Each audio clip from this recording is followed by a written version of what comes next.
সুপ্রিয় শিক্ষার্থীরা, আশা করি তোমরা সবাই ভালো আছো এবং যে যার অবস্থানে নিরাপদে আছো।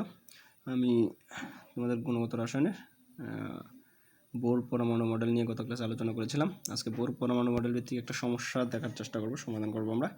সমস্যাটা হচ্ছে যে হাইড্রোজেন পরমাণুর ইলেকট্রন দুটি শক্তি স্তরের পার্থক্য, মানে হাইড্রোজেন পরমাণুর ইলেকট্রনের দুটি শক্তি স্তরের পার্থক্য 245.9 কিলোজুল পার মোল হলে তখন উচ্চতর শক্তি স্তর থেকে নিম্নতর শক্তি স্তরে ইলেকট্রন লাফিয়ে পড়লে বিকিরিত আলোক রশ্মির কম্পাঙ্ক এবং তরঙ্গ দৈর্ঘ্য কত হবে।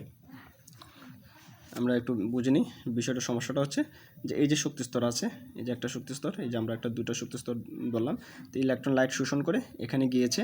আবার যখন সমস্যাটা হচ্ছে যে এখান থেকে যখন এখানে আসবে তখন যে লাইটটা সে ছেড়ে দেবে, সেই লাইটটার কম্পাঙ্ক এবং তরঙ্গ দৈর্ঘ্য বের করার জন্য আমাদের বলা হয়েছে। আশা করি বুঝতে পেরেছ যে ইলেকট্রন এক শক্তি স্তর থেকে অন্য শক্তি স্তরে যাচ্ছে, আবার সেই শক্তি স্তর থেকে যখন লাফিয়ে চলে আসছে এই শক্তি স্তরে, এই যে লাইটটা অ্যাবজর্ব করেছিল আমরা গত ক্লাসে বলেছিলাম যে সেটা ছেড়ে যখন সেই নিম্ন শক্তি স্তরে চলে আসে তার আগের অবস্থানে, তখন যে লাইটটা ছাড়ে সেটার কম্পাঙ্ক এবং তরঙ্গ দৈর্ঘ্য কত সেটা বের করার জন্য বলা হচ্ছে। তো আমরা জানি প্রথম শক্তি স্তরে যদি E1 হয়, প্রথম শক্তি স্তরে যদি ইলেকট্রনের শক্তি E1 হয়, দ্বিতীয় শক্তি স্তরে যদি E2 হয়, তাহলে আমরা একটা সমীকরণ জানি ডেল ই। ডেল ই মানে হচ্ছে E2 মাইনাস E1, মানে হচ্ছে E2 মাইনাস E1 সমান হচ্ছে ডেল ই সমান হচ্ছে এইচ নিউ। এটা হচ্ছে একটা সূত্র, মানে দুটি শক্তি স্তরের পার্থক্য হচ্ছে ডেল ই, আর এই ডেল ইর পরিমাণটা হচ্ছে এইচ নিউ।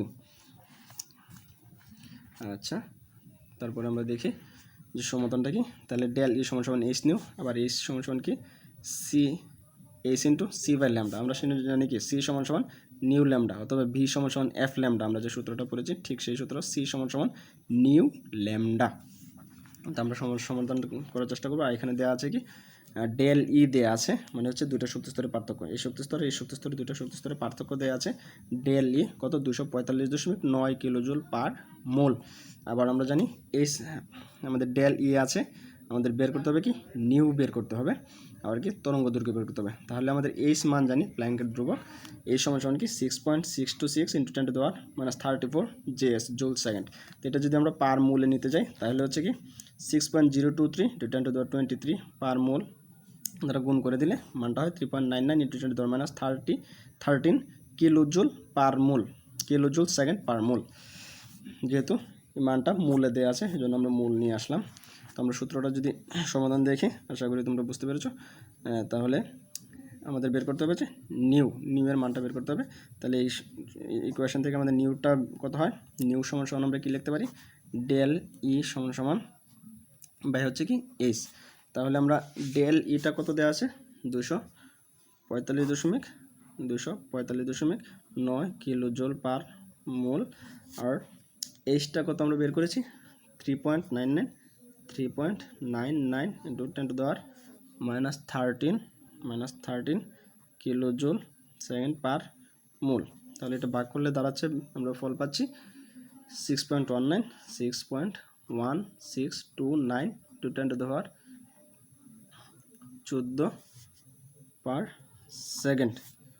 এটা হচ্ছে কম্পাঙ্ক পার সেকেন্ডে, তার কম্পাঙ্ক হচ্ছে যে লাইটটা সে ছেড়ে দেবে সেটার কম্পাঙ্ক হচ্ছে এই মানটা। তাহলে আরেকটা কি বের করে বলছে যে আমরা তরঙ্গ দৈর্ঘ্য, তা আমরা একটা সম্পর্ক জানি সি সমান নিউ ল্যামডা।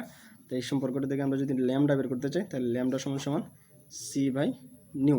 তাহলে আমরা নিউটা বের করেছি, এখান থেকে নিউটা আমরা বের করেছি,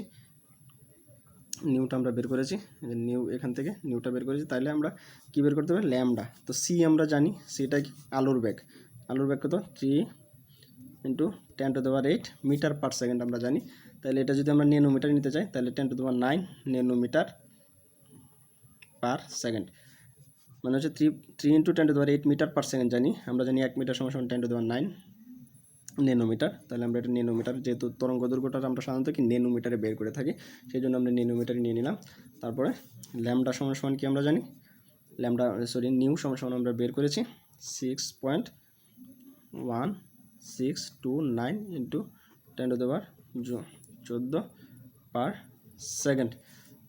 এটা ভাগ করলে দাঁড়াচ্ছে আমরা পাচ্ছি 4.867 ইন্টু 10⁻2 ন্যানোমিটার। তো এই হচ্ছে আমাদের ম্যাথের সমাধান। আশা করি তোমরা বুঝতে পেরেছো যে মেইন সমস্যাটা কী হচ্ছে। আমরা যে চিত্র আকারে যদি দেখি সমস্যাটা, যে ইলেকট্রন আমরা যদি এখানে লাইট পাস করি, ইলেকট্রন লাইট অ্যাবজর্ব করে এই শক্তি স্তরে যাবে, আবার লাইটটা যদি আমরা বন্ধ করে দিই তাহলে ইলেকট্রনগুলো কি সেই যে শক্তিটা শোষণ করেছে সেটা ছেড়ে আবার তার আগের কক্ষপথে ফিরে আসবে, তার যে আগের কক্ষপথ ছিল সেই কক্ষপথে ফিরে আসবে। তো সেই যে লাইটটা সে ছেড়ে দেবে সেই লাইটটার তরঙ্গ দৈর্ঘ্য কত এবং সেই লাইটটার কম্পাঙ্ক কত সেটা বের করার জন্য আসলে আমাদের বলা হয়েছে। আশা করি তোমরা বুঝতে পেরেছো। ধন্যবাদ সবাইকে।